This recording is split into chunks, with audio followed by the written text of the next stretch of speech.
ఫిబ్రవరి 14న జరిగే అధిక జన మహాసంకల్ప సభకు లక్షలాదిగా తరలిరండి. స్థలం Bible mission grounds, Nagarjuna university ఎదురుగా, గుంటూరు.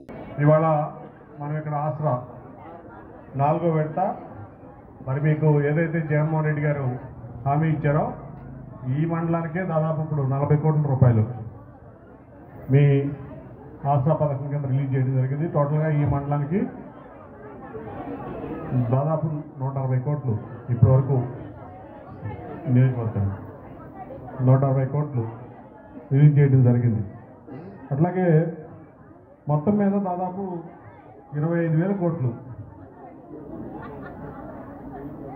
ఈ ఆసరా కింద మీ అందరికీ కూడా ఆయన ఇచ్చిన హామీ ప్రకారం మీ అందరి రుణాలు తీర్చడం కోసం జగన్మోహన్ రెడ్డి గారు కేటాయించారు. 25,000 కోట్లు అంటే మాటలు కాదమ్మా మీ అందరూ. ఎందుకంటే ఆ రోజు నేను చూసా, ఒక 5 ఏళ్ళు చంద్రబాబు నాయుడు గారు ముఖ్యమంత్రి గారు చూసా, ఆయనతో పాటు నేను ఎంపీగా ఆయన పార్టీలోనే. అట్లాగే ఒక 5 ఏళ్ళు జగన్మోహన్ రెడ్డి గారిని ముఖ్యమంత్రి చేశా, అప్పుడు చూసా. అప్పుడు కూడా ఈ మధ్య వరకు కూడా నేను 1 నెల క్రితం వరకు కూడా నేను సోమదాస్ గారు తెలుగుదేశం పార్టీలో ఉన్నాం.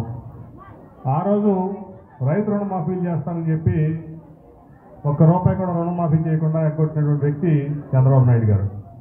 అట్లాగే డ్వాక్రా రుణాలు పూర్తిగా మాఫీ చేస్తానని ఆ రోజు హామీ ఇచ్చి ఎగ్గొట్టినటువంటి వ్యక్తి చంద్రబాబు నాయుడు గారు. అయితే ఏదైతే మీ అందరికీ హామీ ఇచ్చారో రైతు రుణమాఫీలో కానీ లేకపోతే వైఎస్ఆర్ భరోసా అప్పుడు ఏదైతే డ్వాక్రా ఈ రుణమాఫీలు ఉన్నాయో దాదాపు 25,000 కోట్లు కేవలం ఆసరా పథకం కింద ఇచ్చారంటే నిజంగా ఈ దేశంలోనే ఆ కార్యక్రమాన్ని చెప్పిన మాటనే చెప్పినట్టుగా నిలబెట్టుకున్నటువంటి వ్యక్తి జగన్మోహన్ రెడ్డి గారు.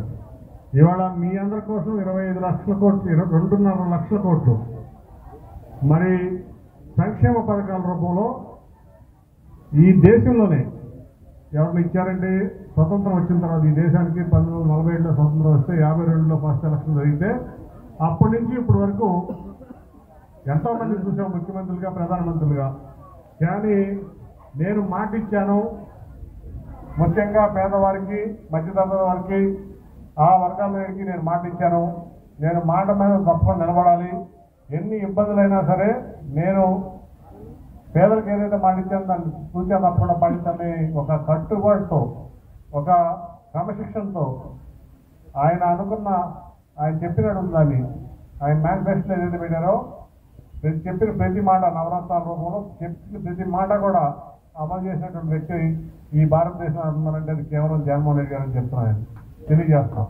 మీ అందరి కోసం ఇంత మంచిగా మీ పిల్లల కోసం, మీకోసం, మీ ఆరోగ్యం కోసం, మీ భవిష్యత్తు కోసం, మీ బాబు కోసం పాటుపడే వ్యక్తి అవుతున్నారంటే అది జగన్మోహన్ రెడ్డి గారు మాత్రమే.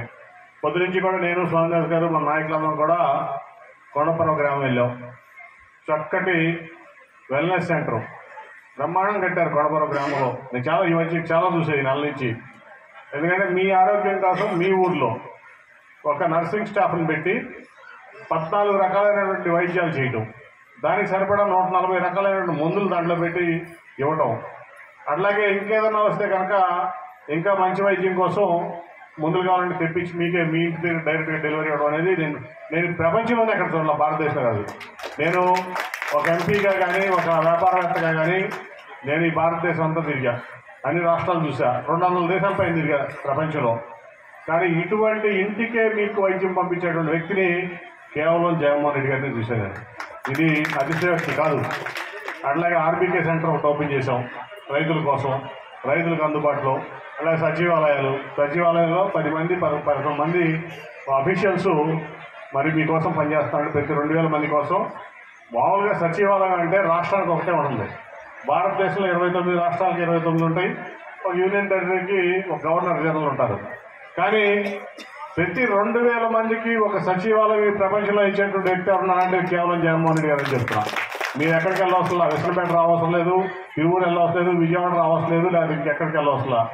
మీకు కావాల్సిన పనులు మీరు మీ ఇంటి ముందు ఉండేటువంటి సెక్రటరియట్కి వెళ్ళి అక్కడ కావాల్సినటువంటి పనులు చేయించినటువంటి అవకాశం, ఆ స్వేచ్ఛ, ఆ అధికారం ఇచ్చినటువంటి వ్యక్తి జగన్మోహన్ రెడ్డి గారు.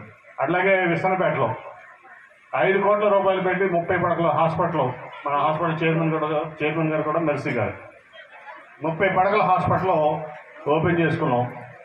అన్నీ ఈరోజే జరిగినాయి. అన్నీ ఎన్నో జరిగినాయి. జగన్మోహన్ రెడ్డి గారి 4 సంవత్సరాల 10 నెలల పాలనలో ఇంక 2 నెలల ఎలక్షన్ ఉంది. కేవలం ఆరోగ్యం కోసం, మీ ఆరోగ్యం కోసం మీ ఇంటి ముందు ఒక చిన్న హాస్పిటల్, మీ మండలంలో ఒక పెద్ద హాస్పిటల్, అట్లాగే ప్రతి నియోజకవర్గానికి వాళ్ళ మెడికల్ కాలేజ్ తీసుకొచ్చి మరి మీ అందరి ఆరోగ్యాన్ని బాగు చేసినటువంటి వ్యక్తి జగన్మోహన్ రెడ్డి గారు. అది కూడా ప్రపంచంలో ఎక్కడ జరగలా. అట్లాగే బళ్ళు, మరి మీ ఇంట్లో మీ పిల్లలు మీ ఊళ్ళో ఉండి ఇంగ్లీష్ మీడియం చదువుకుని పెద్దవాళ్ళ వల్ల అంబేద్కర్ గారు అంత స్థాయిలో మీ పిల్లలు ఉండాలని ఆలోచించినటువంటి వ్యక్తి జగన్మోహన్ రెడ్డి గారు. పేదవాళ్ళు బాగుండాలన్నా, మధ్యతరగతి వాళ్ళు బాగుండాలన్నా జగన్మోహన్ రెడ్డి గారు గెలవాలి. పెత్తందారులు బాగుండాలంటే మాత్రమే చంద్రబాబు నాయుడు గెలవాలి. ఆయన గెలవలేడు, అది వేరే సంగతి. నేను చెప్పాను చాలాసార్లు. ఈ ఎలక్షన్ అవ్వగానే ఇదే ఆఖరి ఎలక్షన్ టీడీపీకి, చంద్రబాబు నాయుడు గారికి. రేపు ఆయన ఇక్కడ ఇల్లు కూడా లేదు, విజయవాడలో కానీ గుంటూరులో కానీ ఈ ప్రాంతంలో ఎక్కడ కూడా ఆయనకి ఇల్లు లేదు.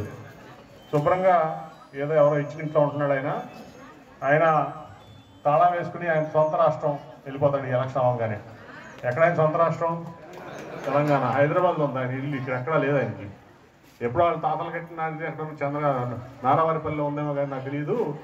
జగన్మోహన్ రెడ్డి గారు చక్కగా ఇల్లు కట్టుకున్నారు, ఇక్కడ ఉంటున్నారు, ఇక్కడ నుంచి పాలన చేస్తున్నారు. అట్లాగే ఈ ఎన్నికల్లో ఓడిపోతానని ఖచ్చితంగా తెలుసు చంద్రబాబు నాయుడికి. దాంట్లో అందుకే ఇల్లు కట్టుకోవాలి. ఇక్కడ ఈ ఎన్నికలు ఆఖరి ఎన్నికలు చంద్రబాబు నాయుడికి, ఆయన పనికి మాలిన బుద్ధి లేని కొడుకు లోకేష్కి ఈ చివరి ఎన్నికలు. టీడీపీ కూడా అంత పెద్ద ఎన్టీ రామారావు పెట్టిన పార్టీ. నాకు సోమదాస్కి చాలా బాధగా ఉంటుంది మాట చెప్పాలంటే కూడా. ఎందుకంటే సోమదాస్కి మరి ఆ రోజు నుంచి 30 ఏళ్ళు టీడీపీలో పనిచేశాడు. నేను ఒక దాదాపు 12-13 ఏళ్ళ నుంచి నేను ఎంపీగా ఉన్నాను. అంతకుముందు కొంత చేసి ఉన్నాం. అయినా కూడా కానీ బాబు కొడుకులు చేసేటువంటి అదవ పనులు, చెత్త పనుల వల్ల పేద ప్రజలకు దూరం అయిపోయింది టీడీపీ. ఎన్టీ రామారావు ఆ పార్టీ పెట్టిందే పేదలకి, నిరుపేదలకి కూడు గుడ్డ నీడ అనే ఒక నినాదంతో పెట్టాడు. ఆత్మగౌరవం, తెలుగువారి ఆత్మగౌరవంతో మొత్తం కూడా దాని నుంచి దూరం అయిపోయింది పార్టీ. ఓన్లీ పెత్తందారులకి డబ్బు కోసం, అట్లాగే వాళ్ళ స్వార్థం కోసం, వాళ్ళ కుటుంబం కోసం పనిచేసేదానికే ఇవాళ చంద్రబాబు నాయుడు ఆయన కొడుకు పనిచేస్తున్నారు తప్ప పేదవాళ్ళ కోసం కానీ, సమాజం కోసం కానీ, రాష్ట్రం కోసం పనిచేయట్లేదు. ఎందుకంటే మీరందరూ బాగుంటే ఈ రాష్ట్రం బాగుంటుందని భావించేటువంటి వ్యక్తి జగన్మోహన్ రెడ్డి గారు. చాలామంది అంటారు ఈనాడు పేపర్లోనో, జ్యోతి పేపర్లోనో, టీవీ5 న్యూస్లోనో అభివృద్ధి లేదని. మీ అందరూ బాగుంటే మీ సంతోషం, మీ సుఖం, మీ ఆనందం, మీ యొక్క పిల్లలు బాగా చదువుకుంటే దానికంటే అభివృద్ధి ఏముంటుందని నేను అడుగుతున్నా. మానవ అభివృద్ధి కంటే ఏ అభివృద్ధి ఎక్కువ కాదు. మానవ అభివృద్ధి మీరందరూ అభివృద్ధి చెందితే, మీ జీవితాలు బాగుంటే, మీ జీవన శైలి మెరుగుపడితే, మీ పిల్లలు బాగా చదువుకుంటే ఏ ప్రాంతమైనా, ఏ రాష్ట్రమైనా బాగుంటుంది. దాంట్లో మరి ఇవాళ జగన్మోహన్ రెడ్డి గారు చేస్తున్నటువంటి కార్యక్రమాలు నిదర్శనం. కాబట్టి ఆయన నిలబెట్టుకోవాలి. మనం 175 జగన్మోహన్ రెడ్డి గారు గెలవాలి. అట్లాగే మీరందరూ కూడా ఇక్కడ భారీ మెజార్టీతో స్వామిదాస్ గారిని గెలిపించుకుని మరి ఆయన ద్వారా ప్రతి ఎమ్మెల్యే 175 ఎమ్మెల్యేలని భారీగా గెలిపించుకుంటేనే ఈ పథకాలన్నీ మళ్ళీ వస్తాయి. ఈ పేదలకి ఒక పెద్ద దిక్కుగా జగన్మోహన్ రెడ్డి గారు ఉంటారు. లేకపోతే మరి పేదలకు అండగా ఎవరు కూడా ఉండరు జగన్మోహన్ రెడ్డి గారు తప్ప. ఈ రాష్ట్రంలో కాదు, ఈ దేశంలో కూడా. ఆయన గెలిపించుకోవాలి, స్వామిదాస్ గారిని గెలిపించుకోవాలి. ఇటువంటి ఇంకా ఎన్నో కార్యక్రమాలు జగన్మోహన్ రెడ్డి గారు మీకోసం నెక్స్ట్ మళ్ళీ 5 ఏళ్ళు ఇంకా ఎక్కువగా చేస్తారని ఆశిస్తూ మరి నాకు ఈ అవకాశం ఇచ్చినందుకు కృతజ్ఞతలు తెలియజేసుకుంటూ సెలవు తీసుకుంటాం. Thank you. మరిన్ని వీడియోస్ కోసం ఛానల్ ని సబ్స్క్రైబ్ చేయండి. లేటెస్ట్ అప్డేట్స్ కోసం వాట్సాప్ ఛానల్ ని ఫాలో చేయండి. అండ్ లింక్ డిస్క్రిప్షన్ లో ఉంది.